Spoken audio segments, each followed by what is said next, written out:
Benipal show ਵਿੱਚ ਤੁਹਾਡਾ ਸਭਨਾਂ ਦਾ ਹਾਰਦਿਕ ਸਵਾਗਤ। ਆਪ ਸਭਨਾਂ ਨੂੰ ਪਿਆਰ ਅਤੇ ਸਤਿਕਾਰ ਸਹਿਤ ਸਤਿ ਸ਼੍ਰੀ ਅਕਾਲ।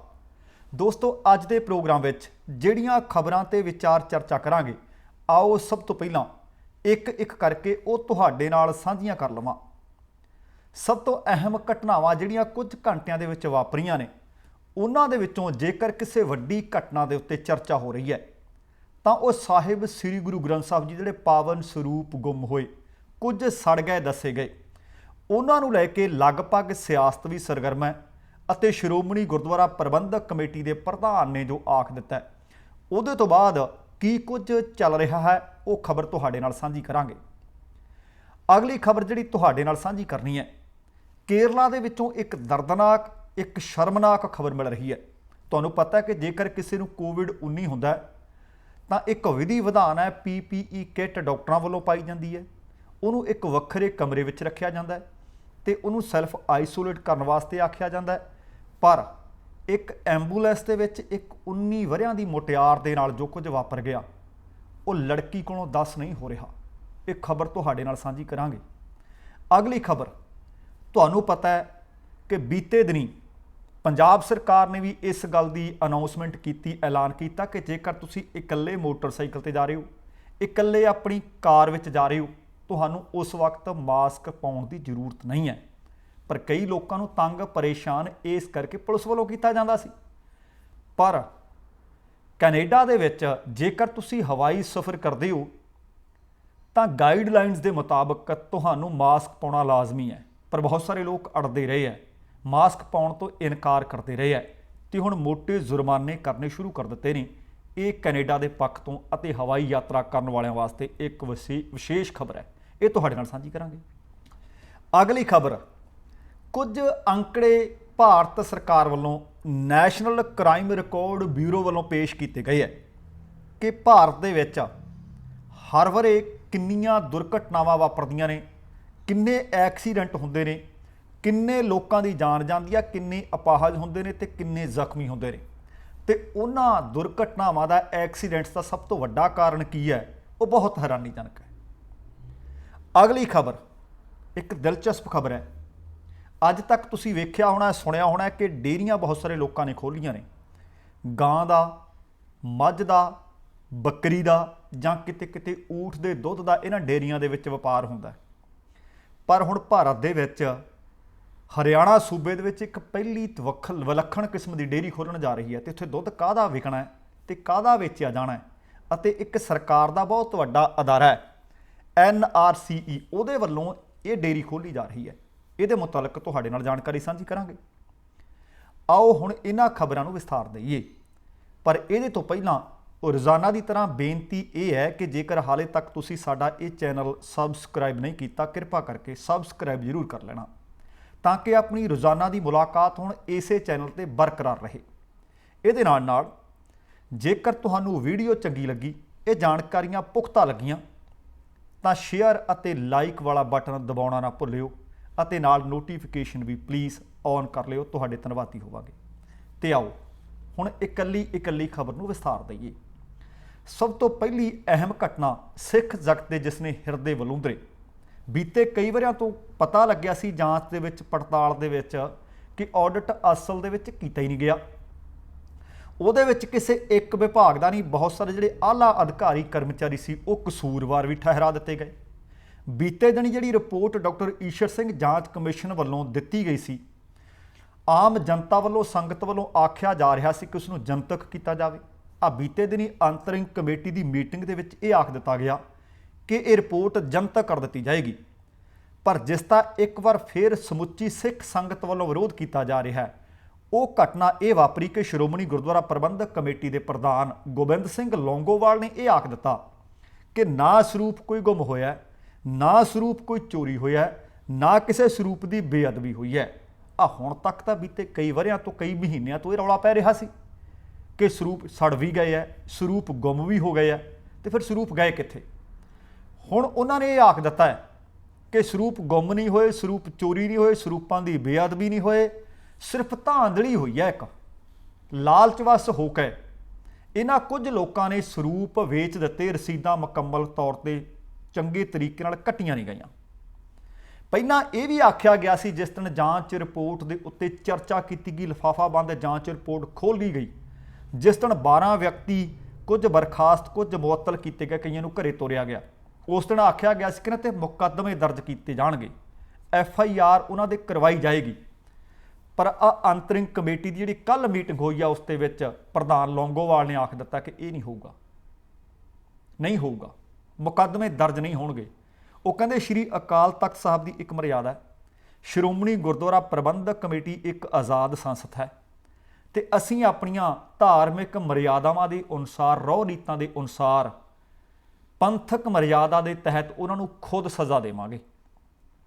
ਉਹ ਕਹਿੰਦੇ ਇਸ ਆਜ਼ਾਦ ਹਸਤੀ ਦੇ ਵਿੱਚ ਅਸੀਂ ਕਿਸੇ ਕਾਨੂੰਨ ਦਾ ਦਾਖਲ ਹੋਣ ਨਹੀਂ ਦਿਆਂਗੇ। ਹੁਣ ਜਦੋਂ ਉਹਨਾਂ ਨੇ ਆਹ ਗੱਲ ਆਖ ਦਿੱਤੀ ਕਿ ਨਾ ਬੇਅਦਬੀ ਹੋਈ ਆ, ਨਾ ਚੋਰੀ ਹੋਏ ਨੇ, ਨਾ ਗੁੰਮ ਹੋਏ ਨੇ, ਇਹ ਆਪਣੇ ਆਪ ਦੇ ਵਿੱਚ ਇੱਕ ਬਹੁਤ ਵੱਡੀ ਗੱਲ ਸੀ। ਪਰ ਜਿਹੜੀ ਅਗਲੀ ਗੱਲ ਆਖ ਦਿੱਤੀ ਉਹਦੇ ਤੋਂ ਬਾਅਦ ਐਡਵੋਕੇਟ ਜਸਵਿੰਦਰ ਸਿੰਘ ਨੇ, ਜਿਹੜੇ ਸ਼੍ਰੋਮਣੀ ਗੁਰਦੁਆਰਾ ਪ੍ਰਬੰਧਕ ਕਮੇਟੀ ਦੇ ਨਾਲ ਜੁੜੇ ਰਹੇ, ਲੰਬੇ ਸਮੇਂ ਸ਼੍ਰੋਮਣੀ ਗੁਰਦੁਆਰਾ ਪ੍ਰਬੰਧਕ ਕਮੇਟੀ ਵਿੱਚ ਕੰਮ ਕਰਦੇ ਰਹੇ, ਵਕੀਲ ਵੀ ਨੇ, ਉਹ ਕਹਿੰਦੇ ਇਹ ਇਹਨਾਂ ਲੋਕਾਂ ਨੂੰ ਬਚਾਉਣ ਦੀ ਸਾਜ਼ਿਸ਼ ਨਹੀਂ, ਸਗੋਂ ਜੇਕਰ ਇਹ ਪੰਜਾਬ ਪੁਲਿਸ ਦੇ ਹਵਾਲੇ FIR ਦਰਜ ਕਰਵਾ ਕੇ ਜਾਂਚ ਦਿੱਤੀ ਜਾਂਦੀ ਹੈ, ਆਹ ਤਾਂ ਛੋਟੇ ਛੋਟੇ ਬੰਦੇ ਝਟਕਾਤੇ, ਵੱਡੇ ਜਿਹੜੇ ਆਲਾ ਬੰਦੇ ਬੈਠੇ ਆ ਨਾ, ਜਿਹੜੇ ਵੱਡੇ ਵੱਡੇ ਅਹੁਦਿਆਂ ਤੇ ਵੱਡੇ ਰੁਤਬੇ ਲਈ ਬੈਠੇ ਆ, ਇਹ ਜਾਂਚ ਫਿਰ ਉਧਰ ਨੂੰ ਤੁਰੂ ਤੇ ਨਾ ਉਹਨਾਂ ਦੇ ਨਿਕਲਣਗੇ। ਤੇ ਦੂਸਰੀ ਗੱਲ ਕਹਿੰਦੇ, ਉਹ ਕਹਿੰਦੇ ਨੇ ਕਿ ਅਸੀਂ ਕਿਸੇ ਕਾਨੂੰਨ ਨੂੰ ਇਹਦੇ ਵਿੱਚ ਦਖਲ ਅੰਦਾਜ਼ੀ ਕਰਨੀ ਦਿਆਂਗੇ। ਸ਼੍ਰੋਮਣੀ ਗੁਰਦੁਆਰਾ ਪ੍ਰਬੰਧਕ ਕਮੇਟੀ ਇੱਕ ਆਜ਼ਾਦ ਬੋਡੀ ਹੈ, ਇੱਕ ਆਜ਼ਾਦ ਹਸਤੀ ਹੈ। ਉਹ ਕਹਿੰਦੇ ਸਾਨੂੰ ਇਹ ਦੱਸਣ ਕਿ ਸ਼੍ਰੋਮਣੀ ਗੁਰਦੁਆਰਾ ਪ੍ਰਬੰਧਕ ਕਮੇਟੀ ਦੀਆਂ ਜਿਹੜੀਆਂ ਚੋਣਾਂ ਹੁੰਦੀਆਂ ਨੇ ਕਿਸੇ ਕਾਨੂੰਨ ਅਧੀਨ ਨਹੀਂ ਹੁੰਦੀਆਂ, ਕਿ ਉਹਨੂੰ ਕੇਂਦਰ ਸਰਕਾਰ ਨਹੀਂ ਕਰਵਾਉਂਦੀ? ਕੀ ਅੱਜ ਤੱਕ ਸ਼੍ਰੋਮਣੀ ਗੁਰਦੁਆਰਾ ਪ੍ਰਬੰਧਕ ਕਮੇਟੀ ਦੇ ਕਿਸੇ ਮਾਮਲੇ ਦੀ ਕਦੇ ਕੋਈ ਜਾਂਚ ਨਹੀਂ ਹੋਈ? ਕੀ ਸ਼੍ਰੋਮਣੀ ਗੁਰਦੁਆਰਾ ਪ੍ਰਬੰਧਕ ਕਮੇਟੀ ਦੇ ਕਿਸੇ ਵੀ ਅਹੁਦੇਦਾਰ ਦੀ ਕਦੇ ਕੋਈ ਜਾਂਚ ਨਹੀਂ ਹੋਈ? ਉਹ ਕਹਿੰਦੇ ਸਿਰਫ ਤੇ ਸਿਰਫ ਵੱਡੇ ਵੱਡੇ ਰੁਤਬੇ ਵਾਲੇ ਲੋਕਾਂ ਨੂੰ ਇਹ ਬਚਾਉਣ ਦੀ ਕੋਸ਼ਿਸ਼ ਹੈ। ਪਰ ਕਹਿੰਦੇ ਮੈਂ ਪੰਜਾਬ ਤੇ ਹਰਿਆਣਾ ਹਾਈ ਕੋਰਟ ਦਾ ਦਰਵਾਜ਼ਾ ਖੜਕਾਉਣ ਜਾ ਰਿਹਾ ਕਿ ਇੰਜ ਨਹੀਂ ਹੋਣਾ ਚਾਹੀਦਾ। ਸਾਡੇ ਸੈਂਕੜਿਆਂ ਦੀ ਗਿਣਤੀ ਦੇ ਵਿੱਚ ਸਰੂਪ ਖੁਰਦ-ਬੁਰਦ ਕਰ ਦਿੱਤੇ ਗਏ। ਹੁਣ ਆਖ ਰਹੇ ਨੇ ਕਿ ਅਸੀਂ ਕੋਈ FIR ਹੀ ਨਹੀਂ ਕਰਵਾਉਣੀ, ਅਸੀਂ ਕਿਸੇ 'ਤੇ ਕਾਨੂੰਨ ਕਿਸੇ 'ਤੇ ਕਾਰਵਾਈ ਨਹੀਂ ਕਰਨੀ, ਕਿ 18 ਸਤੰਬਰ ਨੂੰ ਸ਼੍ਰੀ ਅਕਾਲ ਤਖਤ ਸਾਹਿਬ 'ਤੇ ਖਿਮਾ ਜਾਚਨਾ ਕਰਾਂਗੇ, ਸੰਗਤ ਤੋਂ ਅਸੀਂ ਮਾਫੀ ਮੰਗਦੇ ਹਾਂ, ਅਸੀਂ ਆਪਣੇ ਤਰੀਕੇ ਨਾਲ ਪੰਥਕ ਮਰਿਆਦਾ ਦੇ ਅਧੀਨ ਉਹਨਾਂ ਨੂੰ ਸਜ਼ਾਵਾਂ ਦੇਵਾਂਗੇ। ਉਹ ਕਹਿੰਦੇ ਬਿਲਕੁਲ ਨਹੀਂ ਇੰਜ ਹੋਣ ਦਿੱਤਾ ਜਾਏਗਾ। ਉਹ ਕਹਿੰਦੇ ਮੈਂ ਇਸ ਚੀਜ਼ 'ਤੇ ਸਟੇ ਲੈ ਕੇ ਆਵਾਂਗਾ। ਹੁਣ ਐਡਵੋਕੇਟ ਜਸਵਿੰਦਰ ਸਿੰਘ ਵਕੀਲ ਵੀ ਨੇ, ਸ਼੍ਰੋਮਣੀ ਗੁਰਦੁਆਰਾ ਪ੍ਰਬੰਧਕ ਕਮੇਟੀ ਦੇ ਅੰਦਰ ਕੀ ਕੁਝ ਹੋ ਰਿਹਾ ਉਹ ਕਹਿੰਦੇ ਮੈਨੂੰ ਪਤਾ ਵੀ ਹੈ, ਪਰ ਹੁਣ ਇਹਦਾ ਦੂਸਰਾ ਪੱਖ ਵੀ ਹੈ। ਉਹ ਕਹਿੰਦੇ ਜਿੱਥੇ ਅਸੀਂ ਜਾਂਚ ਦੀ ਮੰਗ ਕਰਦੇ ਹਾਂ, ਜਿੱਥੇ ਅਸੀਂ FIR ਦਰਜ ਕਰਵਾਉਣੀ ਚਾਹੁੰਦੇ ਹਾਂ, ਕਿਉਂਕਿ ਇੱਕ ਜਥੇਬੰਦੀ ਨਹੀਂ ਬਹੁਤ ਸਾਰੀਆਂ ਸਿੱਖ ਜਥੇਬੰਦੀਆਂ ਇਸ ਚੀਜ਼ ਦੀ ਮੰਗ ਕਰ ਰਹੀਆਂ ਨੇ, ਤੇ ਦੂਸਰੇ ਪਾਸੇ ਸ਼ਰਨਜੀਤ ਸਿੰਘ ਢਿੱਲੋਂ ਹੋਰਾਂ ਨੂੰ ਕੌਣ ਨਹੀਂ ਜਾਣਦਾ? ਪਹਿਲਾਂ ਉਹ ਪੰਜਾਬ ਦੇ ਵਜ਼ੀਰ ਵੀ ਰਹੇ ਆ, ਹੁਣ ਉਹ ਵਿਧਾਇਕ ਵੀ ਨੇ ਤੇ ਅਕਾਲੀਆਂ ਦੇ ਲੀਡਰ ਨੇ। ਉਹ ਕਹਿੰਦੇ ਬਹੁਤ ਸ਼ਲਾਘਾਯੋਗ ਫੈਸਲਾ ਕੀਤਾ ਪ੍ਰਧਾਨ ਗੋਬਿੰਦ ਸਿੰਘ ਲੌਂਗੋਵਾਲ ਨੇ। ਉਹ ਕਹਿੰਦੇ ਚੰਗੀ ਗੱਲ ਹੈ ਕਿ ਪਰਚਾ ਨਾ ਦਰਜ ਕਰਵਾਉਣ ਦਾ ਜਿਹੜਾ ਫੈਸਲਾ ਲੈ ਲਿਆ ਗਿਆ, ਇਹਦੇ ਨਾਲ ਕਹਿੰਦੇ ਪੰਥਕ ਮਰਿਆਦਾ ਨੂੰ ਢਾਹ ਲੱਗ ਜਾਣੀ ਸੀ ਜੇ ਪੰਜਾਬ ਪੁਲਿਸ ਦਾ ਸ਼੍ਰੋਮਣੀ ਗੁਰਦੁਆਰਾ ਪ੍ਰਬੰਧਕ ਕਮੇਟੀ ਦੇ ਕਿਸੇ ਵੀ ਮਾਮਲੇ 'ਚ ਕਿਸੇ ਵੀ ਮਸਲੇ ਦੇ ਵਿੱਚ ਦਾਖਲ ਹੋ ਜਾਂਦਾ। ਇਹਦੇ ਨਾਲ ਉਹ ਕਹਿੰਦੇ ਇਹ ਚੰਗੀ ਗੱਲ ਹੈ, ਇਹ ਚੰਗਾ ਫੈਸਲਾ ਹੈ ਅਤੇ ਬਹੁਤ ਦੂਰ ਅੰਦੇਸ਼ੀ ਵਾਲਾ ਫੈਸਲਾ ਹੈ। ਪਰ ਦੂਸਰੇ ਪਾਸੇ ਲੋਕ ਕਹਿੰਦੇ ਨੇ ਕਿ ਨਹੀਂ, ਕਿਉਂਕਿ ਇਸ ਵਕਤ ਗੋਬਿੰਦ ਸਿੰਘ ਲੌਂਗੋਵਾਲ ਦੇ ਅਸਤੀਫੇ ਦੀ ਵੀ ਮੰਗ ਉੱਠਣ ਲੱਗੀ ਹੈ। ਹੋ ਸਕਦਾ ਹੈ ਕਿ ਉਹ ਆਪਣੇ ਆਪ ਨੂੰ ਬਚਾਉਣ ਦੇ ਵਾਸਤੇ, ਐਡਵੋਕੇਟ ਸਾਹਿਬ ਦਾ ਕਹਿਣਾ ਹੈ, ਹੋਰ ਆਪਣੇ ਨਾਲ ਦੇ ਆਲਾ ਅਧਿਕਾਰੀਆਂ ਨੂੰ ਬਚਾਉਣ ਦੇ ਵਾਸਤੇ ਉਹ ਗੋਂਗਲੂਆਂ ਤੋਂ ਮਿੱਟੀ ਝਾੜ ਰਹੇ ਨੇ ਤੇ ਕੁਝ ਇੱਕ ਨੂੰ ਹੋਰ ਟੰਗ ਦੇਣਗੇ ਤੇ ਕੁਝ ਇੱਕ ਨੂੰ ਬਖਸ਼ ਦੇਣਗੇ, ਕੁਝ ਇੱਕ ਨੂੰ ਧਾਰਮਿਕ ਤਨਖਾਹ ਲਾ ਦੇਣਗੇ ਕਿ ਭਾਈ ਤੁਸੀਂ ਮਹੀਨਾ ਜੁੱਤੀਆਂ ਝਾੜਨੀਆਂ ਨੇ, ਮਹੀਨਾ ਤੁਸੀਂ ਪਾਠ ਕਰਨਾ। ਹੁਣ ਇਹਦਾ ਮਤਲਬ ਕਿ ਉਹ ਪਹਿਲਾਂ ਪਾਠ ਨਹੀਂ ਕਰਦੇ? ਤੁਸੀਂ ਮਹੀਨਾ ਹੁਣ ਗੁਰਦੁਆਰਾ ਸਾਹਿਬ ਦੇ ਵਿੱਚ ਸੇਵਾ ਕਰਨੀ ਹੈ ਕਿ ਪਹਿਲਾਂ ਉਹ ਸੇਵਾ ਨਹੀਂ ਕਰਦੇ? ਸੋ ਹੁਣ ਇਸ ਮਸਲੇ ਤੇ ਤੁਹਾਡੀ ਜਿਹੜੀ ਵੀ ਨਿੱਜੀ ਰਾਏ ਹੈ ਕਮੈਂਟ ਦੇ ਰੂਪ ਵਿੱਚ ਜ਼ਰੂਰ ਲਿਖਿਓ, ਤਾਂ ਕਿ ਆਪਾਂ ਇਸ ਵਿਸ਼ੇ ਦੇ ਉੱਤੇ ਆਉਣ ਵਾਲੇ ਪ੍ਰੋਗਰਾਮਾਂ ਵਿੱਚ ਵੀ ਚਰਚਾ ਕਰ ਸਕੀਏ। ਸੋ ਅਗਲੀ ਜਿਹੜੀ ਖਬਰ ਮੈਂ ਤੁਹਾਡੇ ਨਾਲ ਸਾਂਝੀ ਕਰਨੀ ਚਾਹੁੰਦਾ, ਤੁਹਾਨੂੰ ਪਤਾ ਹੈ ਕਿ ਕੈਨੇਡਾ ਦੇ ਵਿੱਚ ਫੈਡਰਲ ਟਰਾਂਸਪੋਰਟ ਅਧਿਕਾਰੀਆਂ ਨੇ ਬੀਤੇ ਦਿਨੀ ਕੁਝ ਗਾਈਡਲਾਈਨਸ ਹਵਾਈ ਯਾਤਰਾ ਨੂੰ ਲੈ ਕੇ ਜਾਰੀ ਕਰ ਦਿੱਤੀਆਂ ਸੀ। ਉਹਦੇ ਵਿੱਚ ਇਹ ਸੀ ਕਿ ਕਿਸੇ ਵੀ ਵਿਅਕਤੀ ਨੇ ਜੇਕਰ ਹਵਾਈ ਜਹਾਜ਼ ਦੇ ਵਿੱਚ ਸਫ਼ਰ ਕਰਨਾ ਹੈ ਤਾਂ ਉਸ ਨੂੰ ਹਵਾਈ ਅੱਡੇ ਤੇ ਮਾਸਕ ਲਾ ਕੇ ਰੱਖਣਾ ਪਏਗਾ, ਹਵਾਈ ਜਹਾਜ਼ ਦੇ ਵਿੱਚ ਫਲਾਈਟ ਦੌਰਾਨ ਮਾਸਕ ਲਾ ਕੇ ਰੱਖਣਾ ਪਏਗਾ। ਹਵਾਈ ਜਹਾਜ਼ ਲੈਂਡ ਕਰਨ ਤੋਂ ਬਾਅਦ ਜਿੰਨੀ ਦੇਰ ਤੱਕ ਤੁਹਾਡੀ ਇਮੀਗ੍ਰੇਸ਼ਨ ਕਲੀਅਰ ਨਹੀਂ ਹੁੰਦੀ ਉਨੀ ਦੇਰ ਤੱਕ ਵੀ ਮਾਸਕ ਲਾ ਕੇ ਰੱਖਣਾ ਪਵੇਗਾ। ਪਰ ਕੁਝ ਇੱਕ ਲੋਕ ਇਸ ਦਾ ਵਿਰੋਧ ਕਰਦੇ ਸੀ। ਪਹਿਲਾਂ ਤਾਂ ਮੰਨ ਲਿਆ ਜਾਂਦਾ ਸੀ, ਪਰ ਬਾਅਦ ਦੇ ਵਿੱਚ ਉਸ ਦੇ ਵਿੱਚ ਤਬਦੀਲੀ ਕਰਕੇ ਆਖ ਦਿੱਤਾ ਕਿ ਜੇਕਰ ਤੁਸੀਂ ਮਾਸਕ ਪਹਿਨ ਨਹੀਂ ਸਕਦੇ ਤਾਂ ਤੁਹਾਡੇ ਕੋਲ ਤੁਹਾਡਾ ਮੈਡੀਕਲ ਰਿਪੋਰਟ ਕਾਰਡ ਚਾਹੀਦਾ, ਭਾਵ ਡਾਕਟਰ ਦੀ ਇੱਕ ਚਿੱਠੀ ਚਾਹੀਦੀ ਹੈ ਜਿਸ ਦੇ ਵਿੱਚ ਲਿਖਿਆ ਹੋਵੇ ਕਿ ਇਸ ਵਿਅਕਤੀ ਵਾਸਤੇ ਮਾਸਕ ਲਾਉਣਾ ਹਾਨੀਕਾਰਕ ਹੋ ਸਕਦਾ ਹੈ ਜਾਂ ਇਹ ਵਿਅਕਤੀ ਮਾਸਕ ਇਸ ਕਰਕੇ ਨਹੀਂ ਪਹਿਨ ਸਕਦਾ। ਜੇਕਰ ਤੁਹਾਡੇ ਕੋਲ ਉਹ ਡਾਕਟਰ ਦਾ ਨੋਟ ਨਹੀਂ ਤਾਂ ਤੁਹਾਡੇ ਵਾਸਤੇ ਮਾਸਕ ਪਹਿਨਣਾ ਲਾਜ਼ਮੀ ਹੈ। ਪਰ ਹੁਣ ਫੈਡਰਲ ਟਰਾਂਸਪੋਰਟ ਕੈਨੇਡਾ ਨੇ ਅੰਕੜੇ ਜਾਰੀ ਕੀਤੇ ਹੈ। ਉਹ ਕਹਿੰਦੇ ਹੁਣ ਅਸੀਂ ਘੱਟੋ ਘੱਟ $1000 ਦੀ ਟਿਕਟ ਦੇ ਰਹੇ ਹਾਂ। ਉਹਨਾਂ ਨੇ ਇਹ ਵੀ ਦੱਸ ਦਿੱਤਾ ਕਿ ਹੁਣ 2 ਵਿਅਕਤੀਆਂ ਨੂੰ ਅਸੀਂ ਪਹਿਲਾਂ ਟਿਕਟਾਂ ਇਸ਼ੂ ਕੀਤੀਆਂ ਨੇ, ਜਾਰੀ ਕੀਤੀਆਂ ਨੇ। ਉਹ ਕਹਿੰਦੇ ਜਿਹੜਾ ਜਹਾਜ਼ ਦੇ ਵਿੱਚ ਉਸ ਵਕਤ ਕਰੂ ਹੁੰਦਾ, ਇਹ ਸਿਰਫ ਇਹੀ ਨਹੀਂ ਕਿ ਤੁਹਾਨੂੰ ਉਹ ਸਿਰਫ ਮਾਸਕ ਲਾਉਣ ਵਾਸਤੇ ਆਖੇ। ਉਹ ਕਹਿੰਦੇ ਫਲਾਈਟ ਦੌਰਾਨ ਜੇਕਰ ਤੁਹਾਨੂੰ ਹੋਰ ਵੀ ਕੋਈ ਉਹ ਦਿਸ਼ਾ ਨਿਰਦੇਸ਼ ਦਿੰਦਾ ਹੈ ਤਾਂ ਤੁਹਾਨੂੰ ਉਹ ਫੋਲੋ ਕਰਨੇ ਹੀ ਪੈਣਗੇ। ਜੇਕਰ ਤੁਸੀਂ ਉਹਨਾਂ ਦੇ ਦਿੱਤੇ ਦਿਸ਼ਾ ਨਿਰਦੇਸ਼ ਨਹੀਂ ਮੰਨਦੇ ਤਾਂ ਤੁਹਾਨੂੰ ਜਹਾਜ਼ ਤੋਂ ਉਤਾਰਿਆ ਜਾ ਸਕਦਾ ਹੈ, ਤੁਹਾਡੇ ਉੱਤੇ ਹਵਾਈ ਯਾਤਰਾ ਤੇ ਪਾਬੰਦੀ ਲਗਾਈ ਜਾ ਸਕਦੀ ਹੈ। ਪਰ ਉਹਨਾਂ ਨੇ ਦੱਸਿਆ ਕਿ 14 ਜੂਨ ਨੂੰ ਕੈਲਗਰੀ ਤੋਂ ਵਾਟਰਲੂ ਜਾ ਰਿਹਾ ਇੱਕ ਵਿਅਕਤੀ, ਇਸੇ ਤਰੀਕੇ ਨੂੰ 7 ਜੁਲਾਈ ਨੂੰ ਵੈਨਕੂਵਰ ਤੋਂ ਕੈਲਗਰੀ ਜਾ ਰਹੇ ਇੱਕ ਵਿਅਕਤੀ ਨੇ ਮਾਸਕ ਪਹਿਨਣ ਤੋਂ ਇਨਕਾਰ ਕੀਤਾ। ਉਹ ਕਹਿੰਦੇ ਕਰੂ ਵਾਲੇ ਉਸ ਨੂੰ ਵਾਰ-ਵਾਰ ਇਹਨਾਂ ਦੋਵੇਂ ਵਿਅਕਤੀਆਂ ਨੂੰ ਮਾਸਕ ਪਹਿਨਣ ਬਾਰੇ ਕਹਿੰਦੇ ਰਹੇ, ਪਰ ਦੋਵਾਂ ਵਿਅਕਤੀਆਂ ਨੇ 14 ਜੂਨ ਵਾਲੇ ਨੇ ਵੀ ਅਤੇ 7 ਜੁਲਾਈ ਵਾਲੇ ਨੇ ਵੀ ਵਾਰ-ਵਾਰ ਕੈਬਨ ਕਰੂ ਦੇ ਕਹਿਣ ਦੇ ਬਾਵਜੂਦ ਵੀ ਮਾਸਕ ਨਾ ਪਹਿਨੇ। ਦੋਵਾਂ ਵਿਅਕਤੀਆਂ ਨੂੰ $1000 ਦੀ ਹੁਣ ਟਿਕਟ ਜਾਰੀ ਕਰ ਦਿੱਤੀ ਗਈ ਹੈ। ਉਹ ਕਹਿੰਦੇ ਜੇਕਰ ਆਉਣ ਵਾਲੇ ਦਿਨਾਂ ਦੇ ਵਿੱਚ ਵੀ ਕੋਈ ਵਿਅਕਤੀ ਇਹ ਗਾਈਡਲਾਈਨਸ ਨਹੀਂ ਮੰਨੇਗਾ ਜਾਂ ਉਹਨਾਂ ਨੂੰ ਯਾਤਰਾ ਕਰਨ ਦਿੱਤੀ ਜਾਏਗੀ। ਜੇਕਰ ਜਹਾਜ਼ ਵਿੱਚ ਬੈਠ ਕੇ ਪਹਿਲਾਂ ਉਹਨੇ ਮਾਸਕ ਲਾ ਲਿਆ, ਹਵਾਈ ਜਹਾਜ਼ ਦੇ ਵਿੱਚ ਜਾਂਦਿਆਂ ਮਾਸਕ ਉਤਾਰ ਕੇ ਰੱਖ ਦਿੱਤਾ ਤੇ ਕਰੂ ਦੇ ਆਖੇ ਮਾਸਕ ਦੁਬਾਰਾ ਨਾ ਪਹਿਨਿਆ ਤੇ ਉਹਨਾਂ ਨੂੰ ਟਿਕਟਾਂ ਦਿੱਤੀਆਂ ਜਾਣਗੀਆਂ। ਸੋ ਹੁਣ ਇਸ ਕਰਕੇ ਜੇਕਰ ਤੁਸੀਂ ਕੈਨੇਡਾ ਦੇ ਵਿੱਚ ਯਾਤਰਾ ਕਰਨੀ ਚਾਹੁੰਦੇ ਹੋ ਤਾਂ ਤੁਹਾਨੂੰ ਮਾਸਕ ਪਹਿਨਣਾ ਹਵਾਈ ਸਫ਼ਰ ਦੌਰਾਨ ਲਾਜ਼ਮੀ ਹੈ। ਅਗਲੀ ਖਬਰ ਵੱਲ ਰੁਖ ਕਰਦੇ ਹਾਂ। ਇੱਕ ਸ਼ਰਮਨਾਕ ਘਟਨਾ ਵਾਪਰੀ ਹੈ ਕੇਰਲਾ ਦੇ ਵਿੱਚ। ਅਸਲ ਦੇ ਵਿੱਚ ਬੀਤੀ ਰਾਤ ਇੱਕ ਮਾਂ ਅਤੇ ਧੀ ਨੇ, ਉਹਨਾਂ ਨੂੰ ਲੱਗਿਆ ਕਿ ਸਾਨੂੰ ਲੱਛਣ ਨੇ, COVID-19 ਸਾਨੂੰ ਹੋ ਗਿਆ। ਉਹਨਾਂ ਨੇ 108 ਨੰਬਰ ਐਂਬੂਲੈਂਸ ਤੇ ਕਾਲ ਕਰ ਦਿੱਤੀ। ਹੁਣ ਡਰਾਈਵਰ ਉਹਨਾਂ ਨੂੰ ਲੈ ਕੇ ਜਾ ਰਿਹਾ ਹੈ। ਜਦੋਂ ਉਹ ਕੇਰਲਾ ਦੇ ਪਥਾਨਾਮਥਿੱਟਾ ਦੇ ਅਰਨਮੁੱਲਾ ਹਸਪਤਾਲ ਦੇ ਵਿੱਚ ਗਏ ਹੈ ਤਾਂ ਉੱਥੇ ਉਹਨਾਂ ਦਾ ਟੈਸਟ ਕੀਤਾ ਗਿਆ। ਉਹਨਾਂ ਨੂੰ ਵਾਕਈ ਲੱਗਿਆ ਕਿ ਇਹਨਾਂ ਮਾਂ ਤੇ ਧੀ ਨੂੰ ਕਰੋਨਾ ਹੋ ਸਕਦਾ ਹੈ। ਟੈਸਟ ਉਹਨਾਂ ਦਾ ਕਰ ਲਿਆ ਗਿਆ, ਪਰ ਉਹਨਾਂ ਦੇ ਵਿੱਚੋਂ ਧੀ ਆ 19 ਵਰਿਆਂ ਦੀ, ਉਸ ਨੂੰ ਅਡੂਰ ਹਸਪਤਾਲ ਦੇ ਵਿੱਚੋਂ ਇੱਕ ਫਸਟ ਲਾਈਨ ਇਲਾਜ ਕੇਂਦਰ ਦੇ ਵਿੱਚ ਟਰਾਂਸਫਰ ਕਰਨਾ ਸੀ। ਹੁਣ ਜਦੋਂ 108 ਨੰਬਰ ਐਂਬੂਲੈਂਸ ਦਾ ਡਰਾਈਵਰ ਇਸ 19 ਵਰਿਆਂ ਦੀ ਧੀ ਨੂੰ, ਲੜਕੀ ਨੂੰ ਲੈ ਕੇ ਜਾ ਰਿਹਾ ਸੀ ਤਾਂ ਰਸਤੇ ਦੇ ਵਿੱਚ ਉਸਨੇ ਇਸ ਲੜਕੀ ਦੇ ਨਾਲ ਜ਼ਬਰ ਕੀਤਾ, ਧੱਕੇਸ਼ਾਹੀ ਕੀਤੀ। ਜ਼ਬਰ ਜਨਾਹ ਕਰਨ ਤੋਂ ਬਾਅਦ ਲੜਕੀ ਨੇ ਇਹ ਦੱਸ ਦਿੱਤਾ ਕਿ ਮੇਰੇ ਨਾਲ ਰਸਤੇ ਦੇ ਵਿੱਚ ਇਸ ਡਰਾਈਵਰ ਨੇ ਜ਼ਬਰ ਕੀਤਾ। ਉਹਦੇ ਤੋਂ ਬਾਅਦ ਡਰਾਈਵਰ ਫਰਾਰ ਹੋ ਗਿਆ, ਪਰ ਪੁਲਿਸ ਨੇ ਮੁਸਤੈਦੀ ਕੀਤੀ। ਕੁਝ ਘੰਟਿਆਂ ਦੇ ਅੰਦਰ ਇਸ ਐਂਬੂਲੈਂਸ ਡਰਾਈਵਰ ਨੂੰ ਗ੍ਰਿਫਤਾਰ ਕਰ ਲਿਆ ਗਿਆ। ਇਸ ਐਂਬੂਲੈਂਸ ਡਰਾਈਵਰ ਦੇ ਉੱਤੇ ਪਰਚਾ ਦਰਜ ਹੋ ਗਿਆ। ਇਸ ਐਂਬੂਲੈਂਸ ਡਰਾਈਵਰ ਨੂੰ ਉਹਦੀ ਨੌਕਰੀ ਤੋਂ ਵੀ ਕੱਢ ਦਿੱਤਾ ਗਿਆ, ਬਰਖਾਸਤ ਕਰ ਦਿੱਤਾ ਗਿਆ। ਪਰ ਹੁਣ ਤੁਸੀਂ ਇਹ ਦੇਖੋ ਕਿ ਜਦੋਂ ਕਿਸੇ ਡਾਕਟਰ ਦੀ, ਕਿਸੇ ਫਰੰਟ ਲਾਈਨਰ ਦੀ ਗੱਲ ਚੱਲਦੀ ਹੈ, ਨਰਸ ਦੀ ਗੱਲ ਚੱਲਦੀ ਹੈ, ਐਂਬੂਲੈਂਸ ਡਰਾਈਵਰਾਂ ਦੀ ਗੱਲ ਚੱਲਦੀ ਹੈ, ਸਾਡਾ ਸਤਿਕਾਰ ਦੇ ਵਿੱਚ ਸਿਰ ਝੁਕਦਾ ਹੈ। ਹੁਣ ਇੱਕ ਪਾਸੇ ਕਰੋਨਾ ਦੀ ਜੇਕਰ ਆਪਾਂ ਗੱਲ ਕਰਦੇ ਹਾਂ ਤਾਂ ਘਰ ਦੇ ਵੀ ਪਰਿਵਾਰਕ ਮੈਂਬਰ ਵੀ ਦੂਰ ਰਹਿੰਦੇ ਨੇ ਜਾਂ ਉਹਨਾਂ ਨੂੰ ਦੂਰ ਰਹਿਣ ਦੀ ਹਦਾਇਤ ਜਾਰੀ ਕੀਤੀ ਜਾਂਦੀ ਹੈ। ਜੇਕਰ ਕਿਸੇ ਵਿਅਕਤੀ ਨੂੰ ਕਰੋਨਾ ਹੋ ਚੁੱਕਿਆ ਹੈ, ਉਹਨੂੰ ਸੈਲਫ ਆਈਸੋਲੇਸ਼ਨ ਵਾਸਤੇ ਭੇਜਿਆ ਜਾ ਰਿਹਾ ਹੈ ਤੇ ਡਾਕਟਰ ਹਦਾਇਤ ਕਰਦੇ ਨੇ ਕਿ ਘੱਟੋ ਘੱਟ ਜੇਕਰ ਤੁਹਾਨੂੰ ਕਰੋਨਾ ਵੀ ਨਹੀਂ ਤਾਂ ਵੀ ਤੁਸੀਂ ਫਿਜ਼ੀਕਲ ਡਿਸਟੈਂਸ ਬਣਾ ਕੇ ਰੱਖੋ। ਪਰ ਆਹ ਵਿਅਕਤੀ ਇੱਕ ਜ਼ਿੰਮੇਵਾਰ ਵਿਅਕਤੀ ਜਿਹੜਾ ਇੱਕ ਮੁਟਿਆਰ ਨੂੰ, ਕਿਸੇ ਦੀ ਧੀ ਨੂੰ ਲੈ ਕੇ ਜਾ ਰਿਹਾ, ਟਰਾਂਸਫਰ ਕਰ ਰਿਹਾ ਹੈ ਫਸਟ ਲਾਈਨ ਇਲਾਜ ਕੇਂਦਰ ਦੇ ਵਾਸਤੇ, ਤੇ ਰਸਤੇ ਦੇ ਵਿੱਚ ਇਸ ਤਰ੍ਹਾਂ ਦੀ ਅਣਮਨੁੱਖੀ ਘਟਨਾ ਨੂੰ ਅੰਜਾਮ ਦੇਵੇ, ਸ਼ਰਮਸ਼ਾਰ ਕਰਨ ਵਾਲੀ ਗੱਲ ਕਰੇ, ਤਾਂ ਇਸ ਵਿਅਕਤੀ ਤੋਂ ਘਟੀਆ ਤੇ ਡਿੱਗੀ ਹੋਈ ਹਰਕਤ ਕੋਈ ਹੋ ਨਹੀਂ ਸਕਦੀ। ਹੁਣ ਜਦੋਂ ਉਸ ਲੜਕੀ ਨੂੰ ਹਸਪਤਾਲ ਦੇ ਵਿੱਚ ਲਿਜਾ ਕੇ ਉਸਨੇ ਸਭ ਕੁਝ ਦੱਸ ਦਿੱਤਾ, ਪੁਲਿਸ ਦੇ ਦੱਸਣ ਮੁਤਾਬਕ ਲੜਕੀ ਇੰਨੇ ਡੂੰਘੇ ਸਦਮੇ ਦੇ ਵਿੱਚ ਹੈ, ਹਜੇ ਤੱਕ ਉਹ ਨਾ ਕਿਸੇ ਨਾਲ ਗੱਲ ਕਰਨਾ ਚਾਹੁੰਦੀ ਹੈ, ਨਾ ਹਾਲੇ ਉਹ ਬਿਆਨ ਦਰਜ ਕਰਵਾਉਣਾ ਚਾਹੁੰਦੀ ਹੈ ਕਿ ਦਰਅਸਲ ਘਟਨਾ ਸ਼ੁਰੂ ਕਿਵੇਂ ਹੋਈ। ਪਰ ਇੰਨਾ ਉਹਨੇ ਦੱਸ ਦਿੱਤਾ ਹੈ ਕਿ ਮੇਰੇ ਨਾਲ ਇਸ ਐਂਬੂਲੈਂਸ ਡਰਾਈਵਰ ਨੇ ਜ਼ਬਰ ਕੀਤਾ।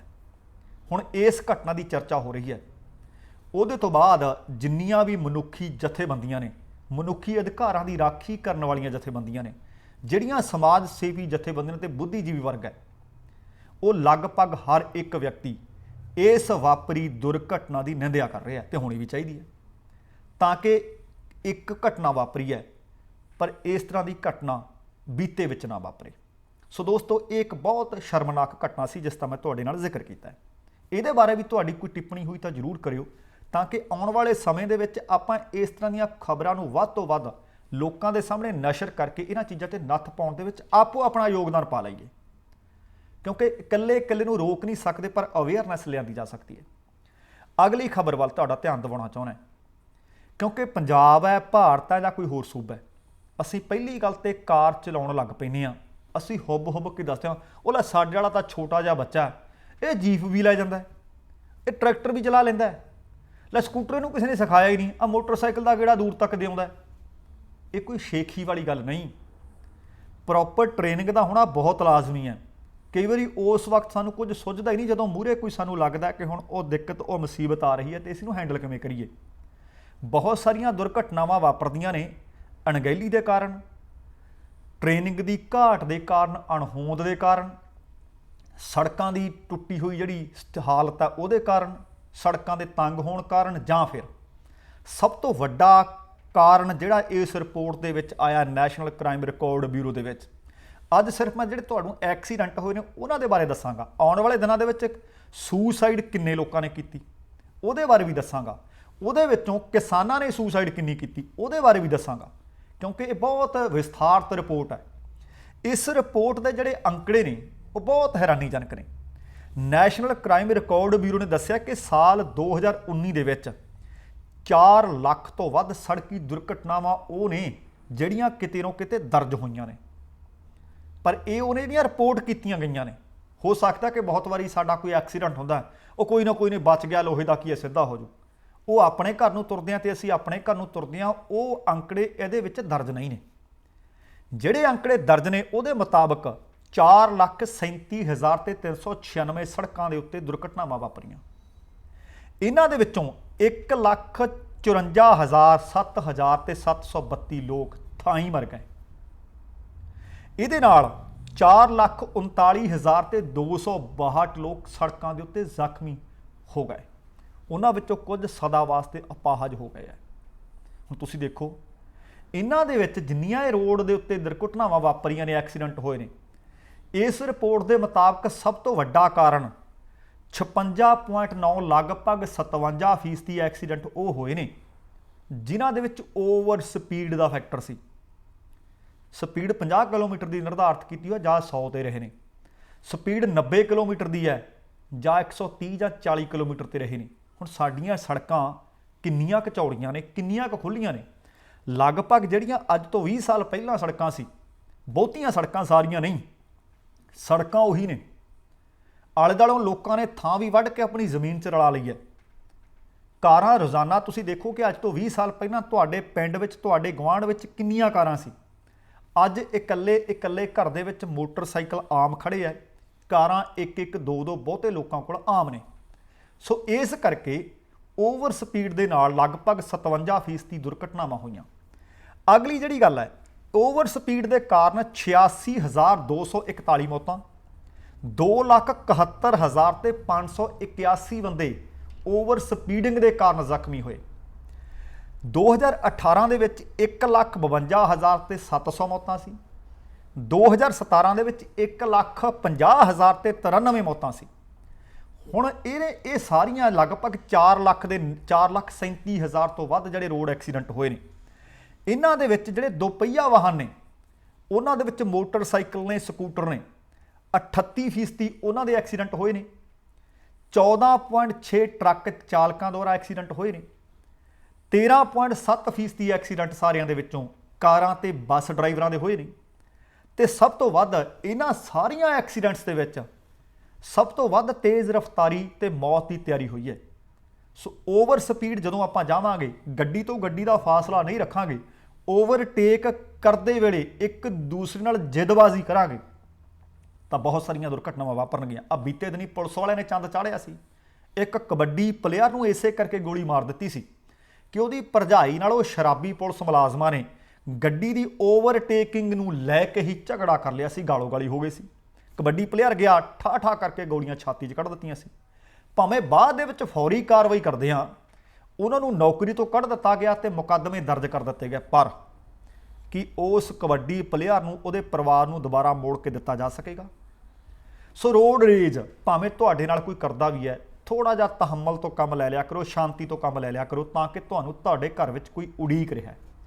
ਕਦੇ ਨਾ ਪਰਤਣ ਨਾਲੋਂ ਦੇਰ ਚੰਗੀ ਹੈ।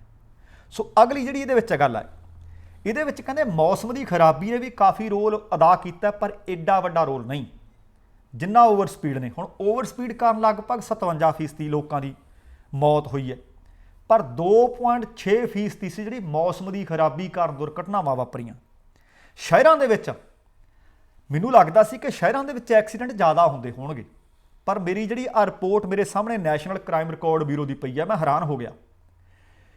ਸ਼ਹਿਰਾਂ ਤੇ ਪਿੰਡਾਂ ਦੇ ਜਿਹੜੇ ਐਕਸੀਡੈਂਟ ਦੀ ਦਰ ਹੈ, ਸ਼ਹਿਰਾਂ ਦੇ ਵਿੱਚ ਲਗਭਗ 40.5% ਹੈ, 40.5% ਤੇ ਅੰਕੜਾ ਬਣਦਾ 1,77,017 ਦਾ। ਤੇ ਜਦੋਂ ਪਿੰਡੂ ਇਲਾਕਿਆਂ ਦੇ ਵਿੱਚ ਜਿਹੜੇ ਐਕਸੀਡੈਂਟ ਹੋਏ ਨੇ ਉਹ ਗਿਣਤੀ ਆ 59.6%, ਜਿਹੜੇ 2,60,379 ਗਿਣਤੀ ਬਣਦੀ ਹੈ। ਹੁਣ ਆਪਣੇ ਆਪ ਦੇ ਵਿੱਚ ਮੇਰੇ ਵਾਸਤੇ ਬਹੁਤ ਹੈਰਾਨੀਜਨਕ ਅੰਕੜਾ ਸੀ। ਮੈਨੂੰ ਲੱਗਦਾ ਸੀ ਕਿ ਸ਼ਹਿਰਾਂ ਦੇ ਵਿੱਚ ਟ੍ਰੈਫਿਕ ਵੀ ਜ਼ਿਆਦਾ, ਸ਼ਹਿਰਾਂ ਦੇ ਵਿੱਚ ਭੀੜ ਭੜੱਕਾ ਵੀ ਜ਼ਿਆਦਾ ਹੈ, ਸ਼ਹਿਰਾਂ ਦੇ ਵਿੱਚ ਆਮ ਅਣਜਾਣ ਡਰਾਈਵਰ ਵੀ ਫਿਰਦੇ ਹੋਣਗੇ, ਪਰ ਸ਼ਹਿਰਾਂ ਤੇ ਪਿੰਡਾਂ ਦੇ ਵਿੱਚ, ਕਿਉਂਕਿ ਸ਼ਹਿਰ ਦੇ ਵਿੱਚ ਪੁਲਿਸ ਵੀ ਚੱਪੇ ਚੱਪੇ ਤੇ ਕਈ ਵਾਰੀ ਹੁੰਦੀ ਹੈ, ਸ਼ਹਿਰ ਦੇ ਵਿੱਚ ਹੋਏ ਐਕਸੀਡੈਂਟ ਦੀ ਰਿਪੋਰਟ ਕਈ ਵਾਰੀ ਲੋਕੀ ਦਰਜ ਜ਼ਿਆਦਾ ਕਰਵਾਉਂਦੇ ਆ, ਕਿਉਂਕਿ ਉੱਥੇ ਤੁਸੀਂ ਇੱਕ ਦੂਸਰੇ ਨੂੰ ਜਾਣਦੇ ਨਹੀਂ ਹੁੰਦੇ। ਸੋ ਇਸ ਕਰਕੇ ਮਸਲਾ ਕਈ ਵਾਰੀ ਪਿੰਡ ਦੀ ਪੰਚਾਇਤ ਜਾਂ ਮੋਹਤਬਰ ਬੰਦਿਆਂ ਦੁਆਰਾ ਉੱਥੇ ਸੁਲਝਾਇਆ ਨਹੀਂ ਜਾ ਸਕਦਾ ਹੁੰਦਾ। ਤੁਹਾਡਾ ਐਕਸੀਡੈਂਟ ਹੋ ਗਿਆ, ਜਦੇ ਕੋਈ ਨਾ ਕੋਈ ਆਉਂਦਾ, ਕੋਈ ਪੁਲਿਸ ਵਾਲੇ ਨੂੰ ਦੱਸ ਦਿੰਦਾ, ਉਹਨਾਂ ਨੂੰ ਹੁੰਦਾ 4 ਪੈਸੇ ਬਣਨਗੇ ਜਾਂ ਕੇਸ ਰਜਿਸਟਰ ਕਰਾਂਗੇ, ਤੇ ਉੱਥੇ ਮਾਮਲੇ ਦਰਜ ਜ਼ਿਆਦਾ ਹੁੰਦੇ ਆ। ਪਰ ਇਹ ਸਭ ਕਾਸੇ ਦੇ ਬਾਵਜੂਦ ਪਿੰਡਾਂ ਦਾ ਜਿਹੜੀ ਪਿੰਡਾਂ ਦੀ ਦਰ ਹੈ ਲਗਭਗ 20% ਜ਼ਿਆਦਾ ਹੈ। ਹੁਣ ਪਿੰਡਾਂ ਦੇ ਵਿੱਚ ਤਾਂ ਆਮ ਤੌਰ ਤੇ ਦੇਖਾ ਕੋਈ ਨਾ ਭਾਈ, ਨਾ ਤਾਂ ਪਿੰਡ ਦੇ ਨੇੜੇ ਕੋਈ ਪੁਲਿਸ ਹੈ, ਨਾ ਕੋਈ ਚੌਂਕੀ ਹੈ, ਤਾਂ ਵੀ ਪਿੰਡਾਂ ਦੇ ਵਿੱਚ ਹੋਣ ਵਾਲੇ ਐਕਸੀਡੈਂਟਸ ਦੀ ਗਿਣਤੀ ਸ਼ਹਿਰਾਂ ਦੇ ਵਿੱਚ ਹੋਣ ਵਾਲਿਆਂ ਨਾਲੋਂ ਕਈ ਗੁਣਾ ਜ਼ਿਆਦਾ ਦਰਜ ਕੀਤੀ ਗਈ ਹੈ। ਸੋ ਅਪੀਲ ਹੈ ਕਿ ਪ੍ਰੋਪਰ ਟ੍ਰੇਨਿੰਗ ਲਈਏ, ਬੱਚਿਆਂ ਤੋਂ ਗੱਡੀਆਂ ਨੂੰ ਦੂਰ ਰੱਖੀਏ, ਲਾਇਸੈਂਸ ਇੱਕ ਉਮਰ ਤੋਂ ਬਾਅਦ ਪ੍ਰੋਪਰ ਟ੍ਰੇਨਿੰਗ ਲੈ ਕੇ ਲਈਏ, ਕਿਉਂਕਿ ਉਹਦਾ ਕਾਰਨ ਹੈ ਜ਼ਿੰਦਗੀ ਭਾਵੇਂ ਤੁਹਾਡੀ ਹੈ, ਭਾਵੇਂ ਤੁਸੀਂ ਕਿਸੇ ਦੀ ਜ਼ਿੰਦਗੀ ਵਾਸਤੇ ਖੌਅ ਬਣ ਰਹੇ ਹੋ, ਕੀਮਤੀ ਬਹੁਤ ਹੈ। ਕਿਸੇ ਵੀ ਕੀਮਤ ਤੇ ਅੰਗ ਨਕਾਰਾ ਹੋਇਆ ਨਹੀਂ ਮਿਲਦਾ, ਕਿਸੇ ਵੀ ਕੀਮਤ ਤੇ ਲੱਤ ਬਾਂਹ ਚਲੀ ਗਈ ਦੁਬਾਰਾ ਨਹੀਂ ਮਿਲਣੀ, ਕਿਸੇ ਵੀ ਕੀਮਤ ਤੇ ਕੋਈ ਜ਼ਿੰਦਗੀ ਭਾਵੇਂ ਤੁਹਾਡੀ ਹੈ ਭਾਵੇਂ ਕਿਸੇ ਦੀ ਹੈ ਮਿਲਣੀ ਦੁਬਾਰਾ ਨਹੀਂ। ਫਿਰ ਉਸ ਵਕਤ ਜੇਕਰ ਵਿਚਾਰਦੇ ਹਾਂ ਤਾਂ ਗੱਲ ਉਹ ਹੋ ਚੁੱਕੀ ਹੁੰਦੀ ਹੈ ਕਿ ਫਿਰ ਪਛਤਾਏ ਕਿਆ ਹੋਤ ਜਬ ਚਿੜੀਆ ਚੁਗ ਗਈ ਖੇਤ। ਸੋ ਇਹਦੇ ਤੋਂ ਪਹਿਲਾਂ ਕਿ ਅਸੀਂ ਪਛਤਾਈਏ, ਇਹਨਾਂ ਛੋਟੀਆਂ ਛੋਟੀਆਂ ਗੱਲਾਂ ਤੇ ਧਿਆਨ ਜ਼ਰੂਰ ਦਈਏ। ਸੋ ਅਗਲੀ ਬਹੁਤ ਦਿਲਚਸਪ ਖਬਰ ਹੈ। ਆਮ ਤੌਰ ਤੇ ਅਸੀਂ ਵੇਖਦੇ ਹਾਂ ਕਿ ਬਹੁਤ ਸਾਰੇ ਲੋਕ ਡੇਅਰੀ ਦਾ ਕੰਮ ਕਰਦੇ ਆ, ਦੁੱਧ ਦੇਣ ਵਾਲੇ ਪਸ਼ੂਆਂ ਨੂੰ ਪਾਲਦੇ ਆ, ਫਿਰ ਕਈ ਵਾਰੀ ਲੋਕ ਡੇਅਰੀਆਂ ਖੋਲ੍ਹਦੇ ਆ। ਪਰ ਆਪਣੇ ਆਪ ਦੇ ਵਿੱਚ ਹਿਸਾਰ ਦੇ ਵਿੱਚ ਹਰਿਆਣੇ ਦੇ ਵਿੱਚ ਇੱਕ ਵੱਖਰੀ ਕਿਸਮ ਦੀ ਡੇਅਰੀ ਖੋਲ੍ਹਣ ਜਾ ਰਹੀ ਹੈ, ਕਿਉਂਕਿ ਮੱਝ, ਗਾਂ, ਬੱਕਰੀ ਜਾਂ ਊਠ ਦੇ ਦੁੱਧ ਦੇ ਚਰਚੇ ਤੁਸੀਂ ਬਥੇਰੇ ਸੁਣੇ ਹੋਣੇ ਨੇ। ਕਈ ਵਾਰੀ ਤੁਸੀਂ ਦੇਖਿਆ ਹੋਣਾ ਕਿ ਬੱਚਿਆਂ ਨੂੰ ਦੁੱਧ ਪਿਲਾਇਆ ਜਾਂਦਾ ਹੈ ਗਾਂ ਦਾ ਜਾਂ ਮੱਝ ਦਾ, ਕਈ ਬੱਚਿਆਂ ਨੂੰ ਦੁੱਧ ਤੋਂ ਅਲਰਜੀ ਹੋ ਜਾਂਦੀ ਹੈ, ਪਰ ਜਿਹੜੀ ਦੁੱਧ ਦੀ ਅਲਰਜੀ ਹੈ ਉਹ ਆਮ ਅਲਰਜੀਆਂ ਨਾਲੋਂ ਬਹੁਤ ਜ਼ਿਆਦਾ ਭੈੜੀ ਹੈ। ਜੇਕਰ ਤੁਹਾਡੇ ਬੱਚੇ ਨੂੰ ਦੁੱਧ ਤੋਂ ਅਲਰਜੀ ਹੋ ਜਾਏ, ਉਹਦੀ ਮੌਤ ਤੱਕ ਹੋ ਸਕਦੀ ਹੈ। ਪਰ ਸਾਨੂੰ ਕਈ ਵਾਰੀ ਪਤਾ ਨਹੀਂ ਲੱਗਦਾ, ਕਹਿੰਦੇ ਕਿ ਬੱਚੇ ਨੇ ਦੁੱਧ ਪੀਤਾ ਸੀ, ਪਤਾ ਹੀ ਨਹੀਂ ਲੱਗਿਆ ਕੀ ਹੋ ਗਿਆ, ਕਿਉਂਕਿ ਨਾ ਤਾਂ ਅਸੀਂ ਅਲਰਜੀ ਕਦੇ ਟੈਸਟ ਕਰਵਾਈ ਹੁੰਦੀ ਹੈ। ਇਸ ਕਰਕੇ ਜਿਹੜੀ ਇੱਕ ਖਬਰ ਹੈ ਇਹ ਆਪਣੇ ਆਪ ਦੇ ਵਿੱਚ ਇੱਕ ਵਿਲੱਖਣ ਹੈ।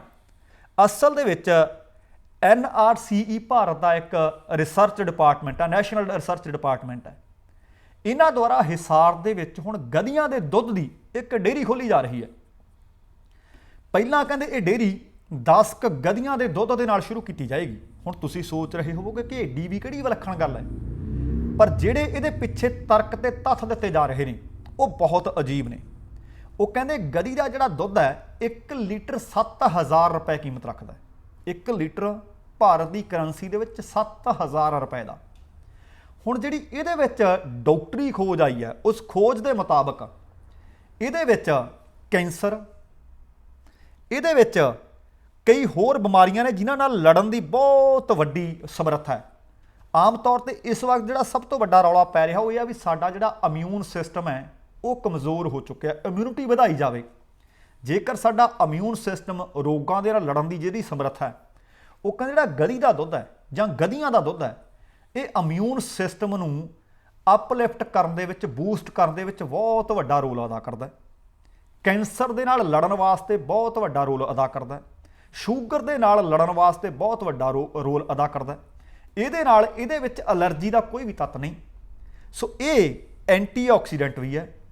ਅਤੇ ਆਮ ਤੌਰ ਤੇ ਤੁਸੀਂ ਵੇਖਿਆ ਹੋਣਾ ਕਈ ਲੋਕ ਉਮਰ ਤੋਂ ਪਹਿਲਾਂ ਮੱਥੇ ਤੇ ਆਲੇ ਦੁਆਲੇ ਝੁਰੜੀਆਂ ਬਹੁਤ ਪੈ ਜਾਂਦੀਆਂ ਨੇ, ਏਜ ਬਹੁਤ ਛੇਤੀ ਉਹਨਾਂ ਦੇ ਫੇਸ ਦੇ ਉੱਤੋਂ ਝਲਕਣ ਲੱਗ ਪੈਂਦੀ ਹੈ। ਪਰ ਖੋਜਾਂ ਦੇ ਮੁਤਾਬਕ ਜਿੱਥੇ ਐਂਟੀਆਕਸੀਡੈਂਟ ਹੈ ਉੱਥੇ ਐਂਟੀ ਏਜਿੰਗ ਵੀ ਹੈ। ਸੋ ਇਸ ਕਰਕੇ ਹੁਣ ਆਉਣ ਵਾਲੇ ਦਿਨਾਂ ਦੇ ਵਿੱਚ ਹਿਸਾਰ ਦੇ ਵਿੱਚ ਇਹ ਗਧੀਆਂ ਦੇ ਦੁੱਧ ਦੀ ਪਹਿਲੀ ਡੇਅਰੀ ਖੋਲ੍ਹੀ ਜਾ ਰਹੀ ਹੈ। ਉਹਦੇ ਤੋਂ ਬਾਅਦ ਜੇਕਰ ਇਹ ਤਜਰਬਾ ਸਫਲ ਰਿਹਾ ਤਾਂ ਫਿਰ ਹੋ ਸਕਦਾ ਕਿ ਭਾਰਤ ਦੇ ਹੋਰਨਾਂ ਹਿੱਸਿਆਂ ਵਿੱਚ ਵੀ ਇਸ ਤਰ੍ਹਾਂ ਦੀਆਂ ਡੇਅਰੀਆਂ ਖੋਲ੍ਹਣ। ਪਰ ਹੁਣ ਗਧੀ ਕਿਹੋ ਜਿਹੀ ਹੋਵੇ ਜਾਂ ਗਧੀਆਂ ਕਿਹੋ ਜਿਹੀਆਂ ਹੋਣ, ਇਹ ਆਪਣੇ ਆਪ ਦੇ ਵਿੱਚ ਇੱਕ ਵਿਲੱਖਣ ਤੇ ਅਹਿਮ ਸਵਾਲ ਹੈ। ਅਸਲ ਦੇ ਵਿੱਚ ਗੁਜਰਾਤ ਦੇ ਵਿੱਚ ਹਲਾਰੀ ਨਸਲ ਦੀਆਂ ਗਧੀਆਂ ਪਾਈਆਂ ਜਾਂਦੀਆਂ ਨੇ, ਉਹ ਆਮ ਗਧੀਆਂ ਨਹੀਂ ਨੇ। ਇਹ ਹਲਾਰੀ ਨਸਲ ਦੀਆਂ ਗਧੀਆਂ ਦੀ ਹੀ ਡੇਅਰੀ ਖੋਲ੍ਹੀ ਜਾ ਰਹੀ ਹੈ। ਸੋ ਇਹਨਾਂ ਦਾ ਦੁੱਧ ਕਾਫੀ ਗੁਣਕਾਰੀ, ਕਿਫਾਇਤੀ ਹੈ। ਸੋ ਹਲਾਰੀ ਨਸਲ ਦੀਆਂ ਗਧੀਆਂ ਹਿਸਾਰ ਦੇ ਵਿੱਚ ਲਿਆ ਕੇ ਡੇਅਰੀ ਖੋਲ੍ਹਣ ਦਾ ਇੰਤਜ਼ਾਮ ਕੀਤੇ ਜਾ ਰਹੇ ਨੇ। ਸੋ ਇਹ ਸਨ ਦੋਸਤੋ ਅੱਜ ਦੀਆਂ ਕੁਝ ਖਬਰਾਂ। ਜੇਕਰ ਤੁਹਾਨੂੰ ਸਾਡੀ ਅੱਜ ਦੀ ਇਹ ਕੋਸ਼ਿਸ਼ ਚੰਗੀ ਲੱਗੀ ਤਾਂ ਇਹਨੂੰ ਸ਼ੇਅਰ ਕਰਨ ਦੀ, ਇਹਨੂੰ ਲਾਈਕ ਕਰਨ ਦੀ ਜ਼ਰੂਰ ਕਿਰਪਾਲਤਾ ਕਰਿਓ ਤੇ ਨਾਲ ਚੈਨਲ ਨੂੰ ਸਬਸਕ੍ਰਾਈਬ ਕਰਨਾ ਨਾ ਭੁੱਲਿਓ, ਤਾਂ ਕਿ ਆਉਣ ਵਾਲੇ ਦਿਨਾਂ ਦੇ ਵਿੱਚ ਇਸ ਤਰ੍ਹਾਂ ਦੇ ਕਈ ਹੋਰ ਪ੍ਰੋਗਰਾਮ ਵੀ ਇਸ ਚੈਨਲ ਦੇ ਉੱਤੋਂ ਤੁਹਾਨੂੰ ਪੇਸ਼ ਕਰ ਸਕੀਏ, ਕਿਉਂਕਿ ਇਹ ਸਿਰਫ ਖਬਰਾਂ ਦਾ ਇੱਕ ਰੰਗ ਅੰਗ ਹੈ। ਆਉਣ ਵਾਲੇ ਦਿਨਾਂ ਦੇ ਵਿੱਚ ਮਨੋਰੰਜਨ ਨਾਲ ਜੁੜੇ ਹੋਏ ਕੁਝ ਲੋਕਾਂ ਦੀਆਂ ਤਲਖ ਹਕੀਕਤਾਂ ਨਾਲ ਕੀਤੀਆਂ ਹੋਈਆਂ ਮੁਲਾਕਾਤਾਂ ਤੇ ਕਈ ਹੋਰ ਵਿਲੱਖਣ ਪ੍ਰੋਗਰਾਮ ਸਾਡੇ ਇਸ ਚੈਨਲ ਦੇ ਜ਼ਰੀਏ ਤੁਹਾਡੇ ਰੂਬਰੂ ਕੀਤੇ ਜਾਇਆ ਕਰਨਗੇ। ਸੋ ਜੇਕਰ ਤੁਸੀਂ ਸਾਡੇ ਇਸ ਚੈਨਲ ਦੇ ਨਾਲ ਜੁੜਨਾ ਚਾਹੁੰਦੇ ਹੋ, ਤੁਹਾਡਾ ਸਵਾਗਤ, ਤੁਹਾਡਾ ਜੀਆਂ ਨੂੰ। ਦਵਿੰਦਰ ਸਿੰਘ ਬੈਨੀਪਾਲ ਹੁਣ ਤੁਹਾਡੇ ਤੋਂ ਆਗਿਆ ਚਾਹੁੰਦਾ ਹੈ, ਪਰ ਜਾਣ ਤੋਂ ਪਹਿਲਾਂ ਕਹਾਂਗਾ ਕਿ ਜ਼ਿੰਦਗੀ ਜਿੰਦਾ ਦਿਲੀ ਦਾ ਨਾਮ ਹੈ। ਸਤਿ ਸ੍ਰੀ ਅਕਾਲ, ਤੇਰਾ ਭਰਾ।